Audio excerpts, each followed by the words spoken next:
the journey to freedom, the journey to becoming my most confident self, being on my own, learning on the fly, surviving under pressure, being away from my family. Everything is happening to activate the mission or purpose, mission, purpose. Though tested, I see how strong I've been and have to be.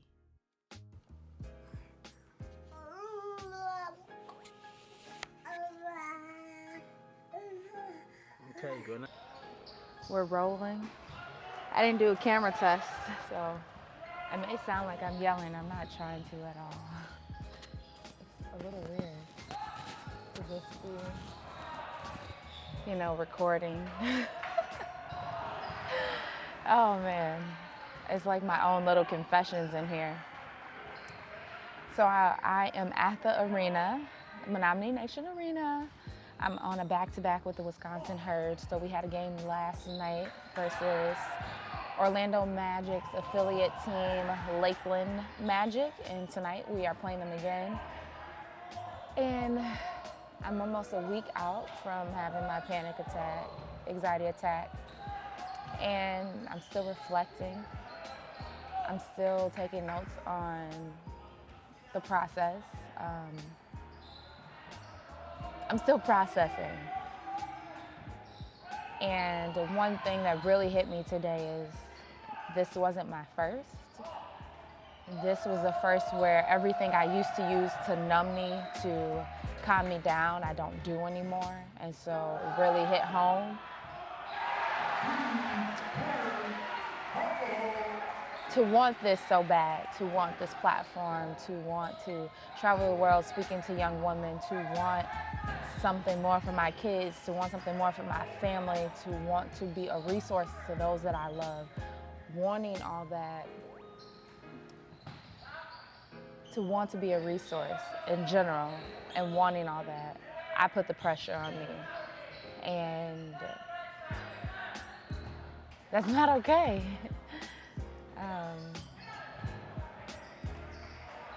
I was having a conversation yesterday after the game, and we talked about how most things come organic. You can't plan them. It's not really about working hard or copying someone else's blueprint. It's really about timing. More importantly, God's timing. And I found myself working really hard to accomplish this goal, to accomplish what I'm trying to achieve. And I'm constantly reminded it's not in my timing, it's in God's. It's not my will, but God's.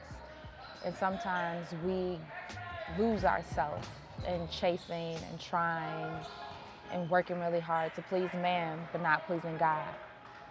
And so I had to ask my question. So I had to ask myself, how do I slow down when it's not about me?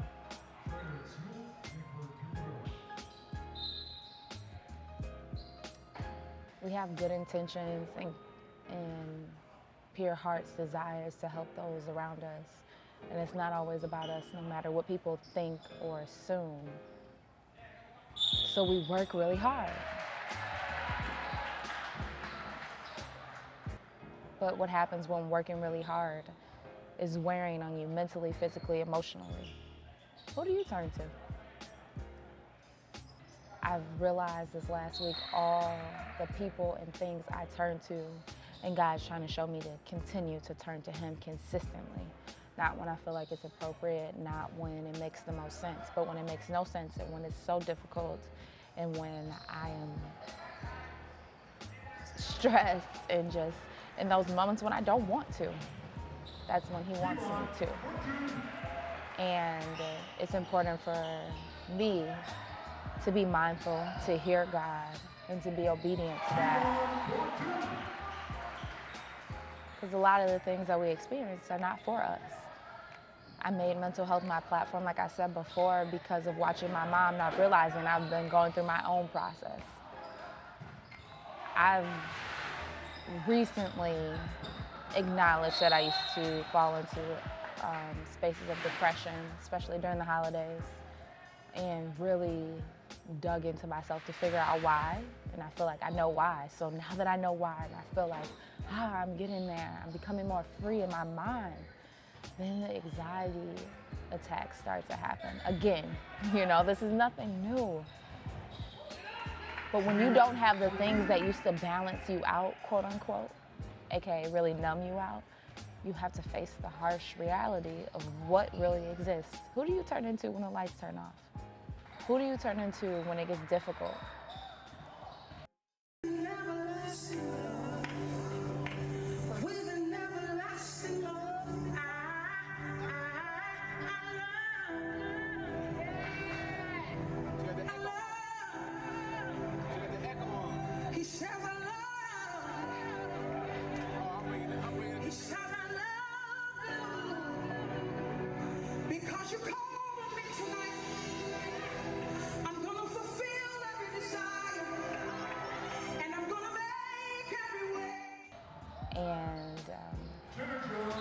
when we see ourselves, we run. And I'm not running, I'm just processing. And so yesterday on my way to the game, my mind didn't want to. My body didn't want to, but I did. Because just like when a woman is giving birth, she's getting close to the end. And it's almost time for the baby to come out. And you just want to be done. I remember saying when Grace was born, I just want to go to sleep. I just want to go to sleep. And I feel like I'm at that point where my career is what I want it to be, what I've always desired it for myself.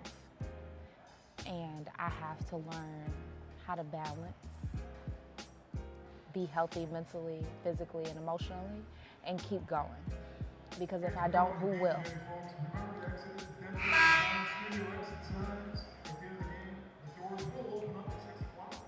And not even who will, but what would I do? Settle for a job that I'm not really happy with? No. I've always had the mindset of I'm strong. I'll keep going. I can keep going. And there's truth to that, but there's also another truth. That sometimes being strong means taking a step back and sitting down. And God showed me it's not for me to carry all of this alone, it's for me to give it to Him. Or I'll have more anxiety attacks and worry the people who really care about me, and that's not what I want. So I'm grateful for where I'm at. I'm grateful for my experience. I'm just living and allowing God to build character in me. Think about it. Who are you without all the things that numb you? The real you, the true you. All right, I've got a game to go sideline. It's been real, as always. I'm Tyra Elam. Peace. No, Gracie, no. My name is Gracie, and I'm gonna get into everything. All right, Ty, say peace out. I'm finna log off. On the road with 300. Say peace out. Gang, gang. Peace out, Lana. Gang, gang, gang, gang, gang, gang, gang, gang. Y'all heard it a lot here first, punks.